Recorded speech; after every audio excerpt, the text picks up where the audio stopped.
So this is my 13-inch M2 MacBook Air. I've now spent a year with this machine and I just want to get my full review and consensus on this, whether or not you should buy it in 2024. I'm going to be going over quite a bit of things: performance, display, battery, all that stuff, and whether or not you should buy this or you should buy another MacBook in the lineup of Apple's MacBooks.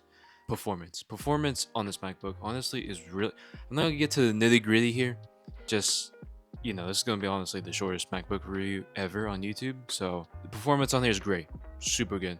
It flies to absolutely everything: video editing, web browsing, Microsoft Word, even Excel, all that stuff. Really, really good. It really doesn't get warm. I know there's been a lot of complaints with the MacBook Airs specifically that it gets really warm. You may have seen clips of that. Touch it, and you'll burn yourself. Do any real work on it, you'll probably burn your whole house down.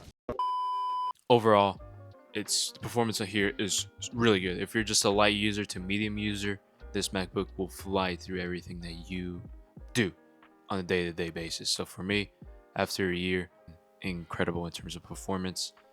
And also battery on this has been excellent battery life. It gets me through the day, 2 days, 3 days, a week. If I just use it an hour or two, it'll get me through the week, even longer than that.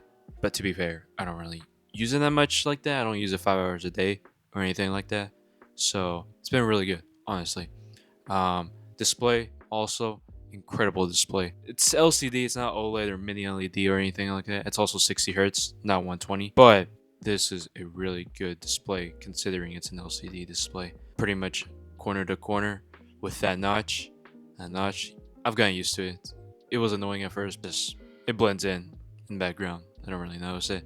Build quality, as we all know, MacBooks have always been king of build quality: aluminum, metal around the whole MacBook. So yeah, build quality on this has been excellent. Connectivity, I wish this had more ports. This only has MagSafe and 2 Thunderbolt ports. I use a dongle anyway if I do need USB-A or an SD card or an HDMI or other stuff like that. I don't really mind the ports because I'm not a power user or a pro user. Honestly, like, this MacBook for me overall has been great. Nothing crazy, just a MacBook. I mean, what else could I? This is the MacBook I would recommend for most people, to be honest. If someone asks me and goes up to me and be like, "Eric, what MacBook should I get?" I recommend the M2, the one I have. Or if they're on the more of a budget, I would tell them the M1 MacBook Air. You can probably find that MacBook Air for around $600. That's a really good deal for an M1. Still a really powerful machine. But it is the older wedge design. Or if you're more of a power user, I would go for the 14-inch MacBook Pros or 16-inch, like the M1 Pros, the M1 Max, the M2 Pros, the M2 Max, or even the newer ones like the M3 14-inch Pro.